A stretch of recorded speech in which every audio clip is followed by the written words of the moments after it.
Halo semua, perkenalkan nama saya Salwa Hairina dengan NIM 300-26041. Nah, di video kali ini kita akan membahas tentang topik, tema, dan kerangka paragraf. Nah, untuk topik, menurut KBBI, topik itu merupakan pokok pembicaraan dalam diskusi, ceramah, karangan, dan sebagainya. Nah, sedangkan menurut Sabarti Ahdia, topik itu merupakan segala yang ingin dibahas. Nah, dapat berarti bahwa penulis itu sudah memilih apa yang terjadi, apa yang menjadi pokok pembicaraan dalam tulisan tersebut. Nah, berdasarkan pendapat yang sudah saya katakan sebelumnya, dapat kita simpulkan bahwa topik itu merupakan suatu pokok dari sebuah pembicaraan atau sesuatu yang akan menjadi landasan dalam penulisan dari sebuah artikel. Selanjutnya kita masuk ke dalam sumber topik, di mana sumber topik itu terbagi lagi menjadi beberapa.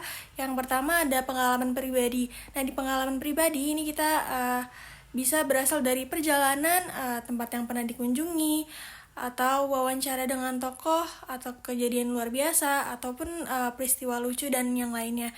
Kemudian yang kedua, sumbernya ada dari hobi dan keterampilan. Nah, isinya bisa berupa cara melakukan sesuatu, cara kerja sesuatu. Kemudian yang ketiga ada pengalaman pekerjaan atau profesi, di mana di sini ada pekerjaan tambahan atau profesi keluarga. Kemudian yang keempat ada pelajaran sekolah atau kuliah, di mana merupakan hasil-hasil penelitian atau hal-hal yang perlu diteliti lebih lanjut.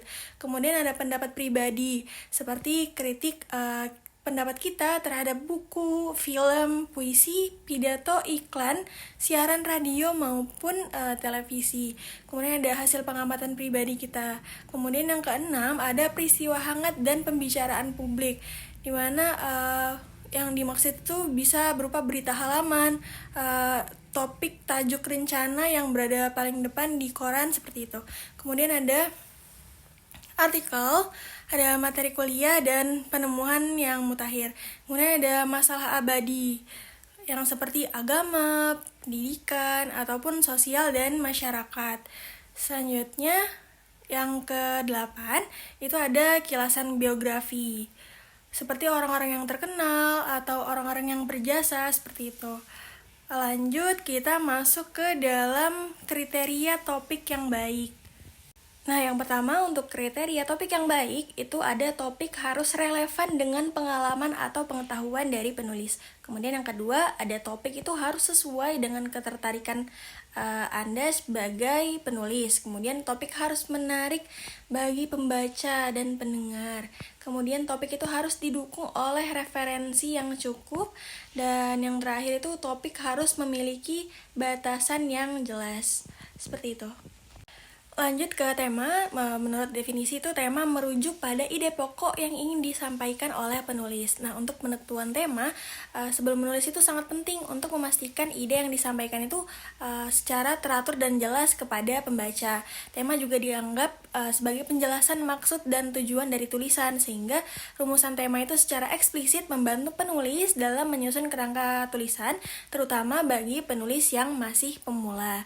Kemudian ada pun jenis-jenis tema.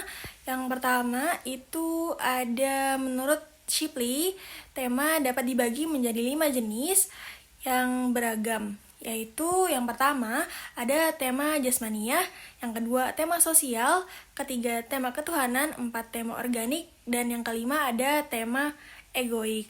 Nah, untuk tema jasmaniah itu dia memusatkan perhatian kita pada kondisi fisik manusia seperti perasaan tubuh dan komposisi zat-zat dalam tubuh. Seperti itu. Kemudian yang kedua ada tema sosial yang mengangkat isu-isu yang berkaitan dengan interaksi manusia dalam masyarakat. Pengarang seringkali mengulas tentang masalah sosial, dinamika kehidupan masyarakat, dan berbagai permasalahan yang melibatkan individu dalam lingkungan sosialnya. Kemudian yang ketiga ada tema ketuhanan yang menyoroti kekuasaan ilahi yang mempengaruhi kehidupan manusia. Nah, dalam tema ini tuh pengarang tuh seringkali memaparkan kejadian-kejadian magis atau luar biasa yang melebihi pemahaman manusia, seperti keajaiban penyembuhan penyakit atau pertanda kiamat. Kemudian yang keempat ada tema organik yang menjangkau aspek moralitas dasar manusia yang mencakup hubungan antara pria dan wanita serta pemberian nasihat yang berakar pada prinsip-prinsip etika dan kebenaran. Yang kelima ada tema egoik yang menyoroti sifat ego manusia. Nah, pengarang itu cenderung mengeksplorasi cerita yang menonjolkan keserakahan, ketamakan, atau keinginan untuk kekuasaan pribadi. Lanjut ke kerangka karangan. Untuk definisinya, kerangka itu merupakan rencana terstruktur untuk mengorganisir dan menyusun gagasan-gagasan. Fungsinya itu apa sih? Nah, fungsinya untuk menunjukkan hubungan antara gagasan-gagasan tersebut yang memungkinkan pengarang untuk mengevaluasi kekuatan dan kelemahan tulisannya sebelum menulis. Mirip dengan cetak biru dalam pembangunan gedung.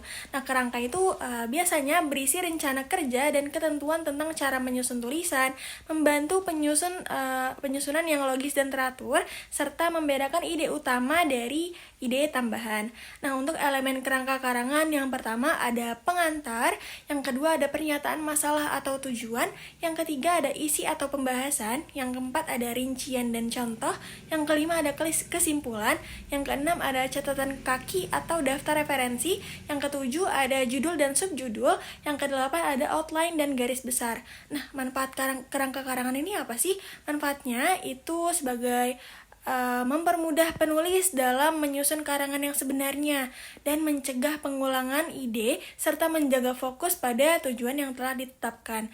Kemudian kerangka karangan itu juga membantu penulis dalam menciptakan variasi klimaks yang berbeda-beda dan menekankan bagian-bagian yang penting. Kemudian manfaat selanjutnya adalah penulis itu dapat dengan jelas melihat materi pembantu yang diperlukan dan menentukan bagian mana yang sesuai untuk memasukkan materi-materi tersebut.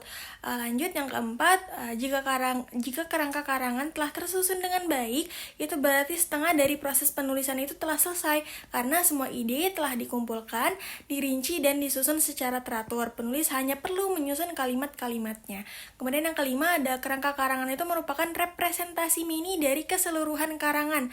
Nah, melalui kerangka karangan, pembaca itu dapat melihat intisari ide serta struktur keseluruhan karangan yang memungkinkan karangan untuk diteliti dan dianalisis secara menyeluruh. Sekian yang dapat saya sampaikan. Kurang lebihnya mohon dimaafkan. Sampai jumpa di video selanjutnya.